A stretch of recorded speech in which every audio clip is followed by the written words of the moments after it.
सो ओमज्ञानतिमिरन्धस्य ज्ञानाञ्जनशलाकया चक्षुरुन्मिलितं येन तस्मै श्रीगुरवे नमः। श्रीचैतन्यमनोभीष्टं स्थापितं येन भूतले स्वयं रूपकदा मह्यं ददाति स्वपदान्तिकं। वन्देऽहं श्रीगुरो श्रीयुतपदकमलं श्रीगुरून् वैष्णवांश्च श्रीरूपं साग्रजातं सहगणरघुनाथान्वितं तं सजीवं साद्वैतं सावधूतं परिजनसहितं कृष्णचैतन्यदेवं श्रीराधाकृष्णपादान् सहगणललिता श्रीविशाखान्वितांश्च। नमो ओं विष्णुपादाय कृष्णप्रेष्ठाय भूतले श्रीमते जयपताका स्वामिनिति नामिने। नमः आचार्यपादाय निताय कृपाप्रदायिने गौरकथाधामदाय नगरग्रामतारिणे। नमः ओं विष्णुपादाय कृष्णप्रेष्ठाय भूतले श्रीमते भक्तिवेदांत स्वामिनिति नामिने। नमस्ते सारस्वती देवे गौरवाणी प्रचारिणे निर्विशेष शून्यवादी पाश्चात्यदेशतारिणे। वंशकल्पतरुभ्यश्च कृपा सिन्धुभ्यैव च पतितानां पावनेभ्यो वैष्णवेभ्यो नमो नमः। नमो महावदान्याय कृष्ण प्रेम प्रदायते कृष्णाय कृष्ण चैतन्य नाम्ने गौरत्विषे नमः। नीलाचल निवासाय नित्याय परमात्मने बलभद्र सुभद्राभ्यां श्री जगन्नाथाय ते नमः। जय श्री कृष्ण चैतन्य प्रभु नित्यानंद श्री अद्वैत गदाधर शिवासादि गौर भक्तवृंद। हरे कृष्ण कृष्ण कृष्ण हरे हरे, हरे राम राम राम हरे हरे। तो मैं प्रभु को पूछा कि हम क्या बोलेंगे, क्या बोलना चाहिए। तो प्रभु जी बोले कि आप रथ यात्रा के बारे में बोलिए, क्योंकि कुछ दिनों के बाद रथ यात्रा आने वाली है। अभी तो जगन्नाथ जी का तो सेवा हम लोग नहीं कर पाते हैं। जो भगवान के जो अंग सेवक होते हैं, जो पुजारी होते हैं, 2-4 या 2-3 जो भी होते हैं, वही केवल भगवान की सेवा करते हैं। और पुरी में जो दैतापति होते हैं, जो विश्वावसु सवर के जो वंशधर होते हैं, वो लोगों को ये अधिकार होता है। और एक पंडा 2-3 पंडा को ये अधिकार मिलता है वहां जाकर के भोग लगाने के लिए। बाकी दूसरा कोई भी व्यक्ति वहां नहीं जा पाते और नहीं जाना भी चाहिए। शास्त्र में ऐसा कहा गया है कि कोई भी आदमी मैं जाकर के भगवान को दर्शन करूं इस समय में, इस अणबसर के समय में, ऐसे सोचना भी नहीं चाहिए। अगर कोई भी चालाकी से दर्शन करने की कोशिश भी करता है तो वो भी अपराध हो जाता है। अभी तो भगवान की जो अगली जो सेवा है रथ यात्रा के लिए अपने को पूरा प्रस्तुत करना कि किस प्रकार भगवान को हम लोग सेवा करेंगे। अभी भगवान क्या है कि बाह्यतः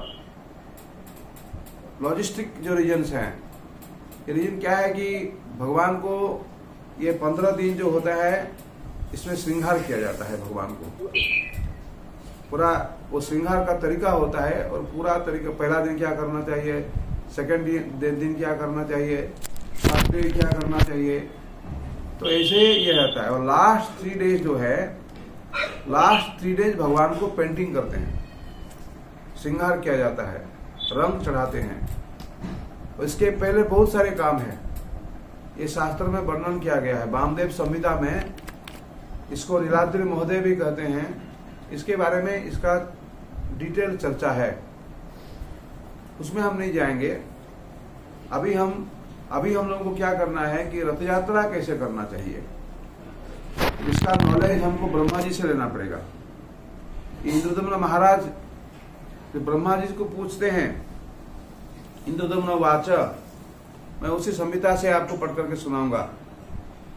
नेत्रोत्सवान्ते भो ब्रह्मन् घोष यात्रा यथा भवेत् तथा कथय लोकेश चतुर्मुख नमस्तुते।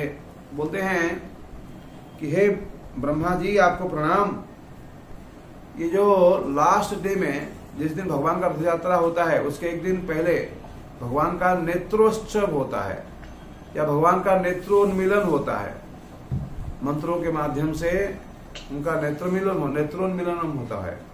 तो घी, काजल और मधु वगैरह दे करके मंत्रों के द्वारा भगवान का दृष्टि शक्ति, भगवान का जो आंखों का एक्टिवेट किया जाता है।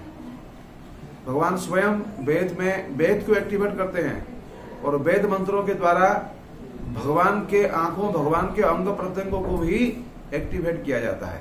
देखिए, इसको नेत्रोन्मीलन कहते हैं और दूसरी हिसाब से इसको नेत्रोत्सव भी बोलते हैं, क्योंकि हमारे जिह्वा के लिए उत्सव क्या है, जब हमको अच्छा अच्छा प्रसाद भगवान का मिल जाता है तो जिह्वा उत्सव मनाने लगता है, उसी प्रसाद का आस्वादन करता है। ऐसा ही हमारे नेत्रों के लिए सबसे बड़ा उत्सव क्या है कि भगवान को दर्शन करना। भगवान को दर्शन करना हमारे नेत्रों के लिए, हमारे आंखों के लिए एक बहुत बड़ा उत्सव है। तो भगवान के लिए भी एक नेत्रोत्सव है और भक्तों के लिए भी एक नेत्रोत्सव है। भक्तों के लिए नेत्रोत्सव कैसा होता है कि बहुत दिनों से, 15 दिनों से भगवान को दर्शन नहीं हुआ है। भगवान अनसर गृह में हैं और उनके जो अंतरंग सेवक होते हैं दैत्यापति, वो लोग केवल भगवान का दर्शन करते हैं। तो भगवान के भक्त लोग भगवान के दर्शन के बिना तड़पते रहते हैं, विरह में बड़े अस्थिर कातर रहते हैं।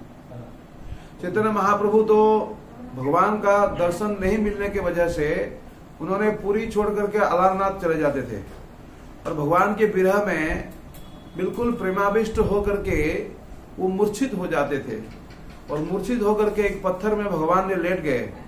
अभी भी वो पत्थर है। भगवान श्री चैतन्य महाप्रभु के प्रेम की प्रभाव ऐसा है कि जिस पत्थर के ऊपर उन्होंने लेट गया था उस पत्थर गल गया था। The stone got melted. भगवान ऐसे ही 7 फुट कितना इंच का थे, लेकिन जब लेट गए तो उस समय उनका शरीर का जितना सारे जॉइंट है, अंगुली का जॉइंट्स है, हाथ का जॉइंट्स है और ये एल्बो का जॉइंट्स है और ये शोल्डर का जॉइंट्स है, सब जगह का जॉइंट बिल्कुल खुल गया। खुल जाने के बाद भगवान करीब 11-12 फुट हो गए, लंबा हो गए और भगवान प्रेमाविष्ट होकर के जब वो पत्थर के ऊपर लेट गए तभी भी आप देखने के लिए आपको मिलेगा, आप जाएंगे अलारनाथ तो उनका बॉडी का जो प्रिंट है वहां जिस पत्थर गल गया था, भगवान के प्रेमाविष्ट शरीर के संस्पर्श में आकर के, हम लोग बोलते हैं कि पशु पाखी झुरे पासा न बिदरे सुनी जार गुण गाथा। तो इसी हिसाब से भक्तों लोग भी देखे नहीं है, तो भक्तों लोग जब देखते हैं कि ओहो आज भगवान का दर्शन मिलेगा, आज हमारे आंखों के लिए बहुत बड़ा उत्सव बन जाएगा, तो इसीलिए जाकर के भगवान का दर्शन लेते हैं। और उनके नेक्स्ट डे में क्या होता है कि रथ यात्रा होती है।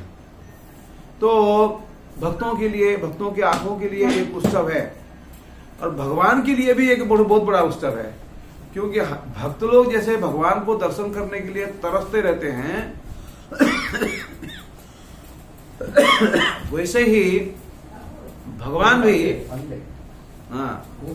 भगवान भी भक्तों को देखने के लिए तरसते रहते हैं, भक्तों का दर्शन करने के लिए तरसते रहते हैं। तो जो भक्त लोग आते हैं मंदिर में दर्शन तो करते हैं और जो भक्त लोग मंदिर में नहीं आ पाते हैं, लाखों भीड़ हो जाएगा, लाखों भीड़ हो जाएगा, मंदिर में कैसे दर्शन करेंगे। बहुत सारे भक्त लोग बाहर में भी हैं, उसीलिए भगवान बोलते हैं कि मैं जाऊंगा बाहर, बस जो आ गए हैं। अभी मेरे आनंद के लिए, मेरे नेत्रोत्सव के लिए मैं रत्न सिंहासन को त्याग करके मैं रथ पर बैठूंगा और रथ में बैठ करके मैं सभी भक्तों का दर्शन करूंगा। भक्त लोग मेरे दर्शन करेंगे और मैं भक्तों का दर्शन करूंगा। भक्त लोग मुझे दर्शन करके उनके नेत्रों का उत्सव मनाएंगे और मैं भी भक्तों को दर्शन करके मेरा नेत्र का उत्सव मनाऊंगा। भगवान क्या करते हैं कि रथ यात्रा में जाते हैं, तो इस रथ यात्रा को कैसे करनी चाहिए। अरे कोई प्राइम मिनिस्टर आ जाता है या कोई चीफ मिनिस्टर आ जाते हैं तो उनके लिए कुछ प्रोटोकॉल होता है। Prabhu ji your pre meeting will be end in 10 minutes.